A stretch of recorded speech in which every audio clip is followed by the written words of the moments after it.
Hallelujah, praise the Lord everyone. सबको जय मसीह की मैं विश्वास करती हूँ खुदावन के ऊपर और उसके पवित्र वचन के ऊपर कि वो आपको छुएगा, ब्लेस करेगा, आज़ाद करेगा और यह वचन आप लोगों के जीवनों में फल लेके आएगा।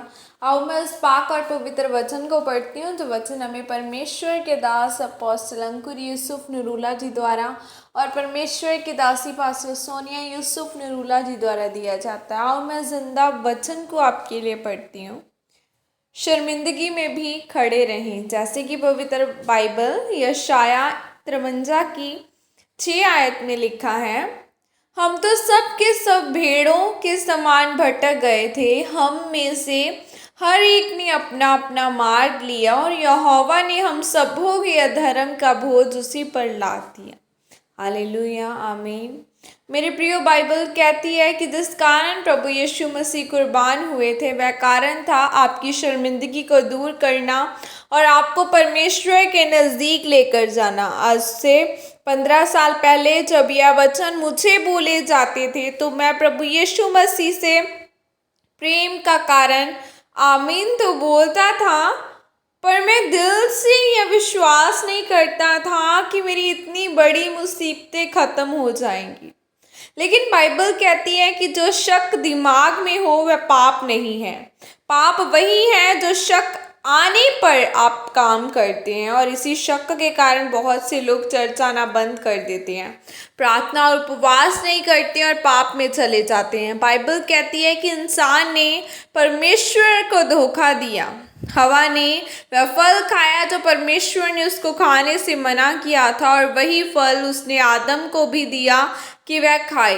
फिर परमेश्वर रोज की तरह आए और कहा कि आदम तू कहाँ है? लेकिन आदम पाप कर चुका था, इसलिए वह छिप गया था। आदम ने कहा कि परमेश्वर मैं छिप गया था क्योंकि मैं नंगा था। परमेश्वर ने आदम से कहा, किसने तुम्हें बताया कि तू नंगा है? क्या तूने वह फल खाया जिसको खाने के लिए मैंने मना किया था? आदम ने कहा, हाँ मैंने फल खाया। वह औरत जो तुमने बनाई है उसने मुझे फल खाने के लिए दिया और मैंने खाया। मेरे प्रियो, बाइबल कहती है कि इस कारण परमेश्वर ने उसे कहा, भूमि तेरे कारण श्रापित है, और परमेश्वर ने शैतान को भी श्रापित किया। पहले सपर के पैर हुआ करते थे। परमेश्वर ने सांप से कहा, तू सब बनैले पशुओं से अधिक श्रापित है, तू पेट के बल जला करेगा और जमीन भर मिट्टी चाटता रहेगा। और आदम को कहा कि तू माथे की पसीने की रोटी खाएगा, और औरत को कहा तू पीड़ित होकर बालक को उत्पन्न करेगी।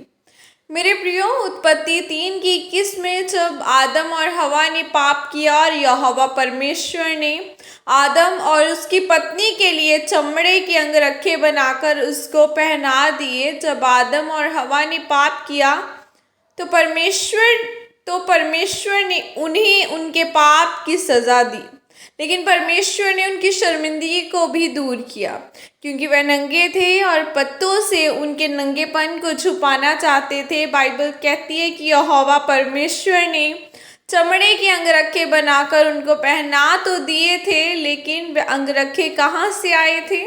क्योंकि बाइबल कहती है कि जगत की उत्पत्ति में ही यीशु मसीह को कुर्बान कर दिया गया। उसी मेमने को कुर्बान करके परमेश्वर ने उसके अंगरखे बनाए और उसी अंगरखे को परमेश्वर ने आदम और हवा को पहनाया। परमेश्वर ने लोगों को एक वचन दिया कि यीशु मसीह कुर्बान होगा और तुम्हारी शर्मिंदगियों को वह खत्म करेगा। आमीन। यह प्रार्थना आपके द्वारा की जाए। सर्वशक्तिमान परमेश्वर, इस वचन के लिए पिता मैं आपका धन्यवाद करती हूँ और मैं यह प्रार्थना करती हूँ पिता, मैं विश्वास करती हूँ कि यीशु मसीह मेरे लिए मारे गए, गाड़े गए और तीसरे दिन मुर्दों में से जी उठे और मेरी शर्मिंदगी को दूर किया। प्रभु यीशु मसीह के सामर्थ्य नाम में मांगती हूँ, आमीन आमीन। हालेलुया। खुदावन आप सबको इतनी ब्लेसिंग दे, आप लोगों की लाइफ्स को ब्लेस करे। अगर आप परमेश्वर के ऊपर बिलीव रखेंगे तो वह आपके लिए बहुत सारी ब्लेसिंग को देगा। खुदावन के वचन के ऊपर बिलीव रखना है। बाइबल कहती है कि वो हमारे ही कारण घायल किया गया, हमारे ही पापों के कारण उसने कोड़े खाए, वो मारा गया, गाड़ा गया और तीसरे दिन मुर्दों में से जी उठा। और उसी के कारण आज हम जीवित हैं, उसी के कारण आज हम चल फिर रहे हैं, हम काम कर रहे हैं, क्योंकि वो हमारे लिए मारा गया था। सो खुदा के वचन के ऊपर बिलीव रखो कि वो जीवता परमेश्वर है, जो आज भी आपके लाइफ को, आपके जीवनों को बदलने की सामर्थ्य रखता है। मैं प्रार्थना करती हूँ परमेश्वर से कि आपके बिलीव बढ़े, क्योंकि बाइबल कहती है कि जैसा तेरा विश्वास है वैसा तेरे साथ किया जाएगा। मैं विश्वास करती हूँ कि आपका बिलीव एस्तर की तरह हो, जो रानी बनाई गई। आपका बिलीव मूसा की तरह हो, जिसने पानियों को 2 भाग किया। आपका बिलीव दाऊद की तरह हो, जो राजा बनाया गया। मैं बिलीव करती हूँ कि खुदावन आपको ऊंची पदवियों पर पहुंचाएगा, आपको ब्लेस करेगा और ऊंचा करेगा। God bless you all. Praise the Lord. जय मसीह की सबको।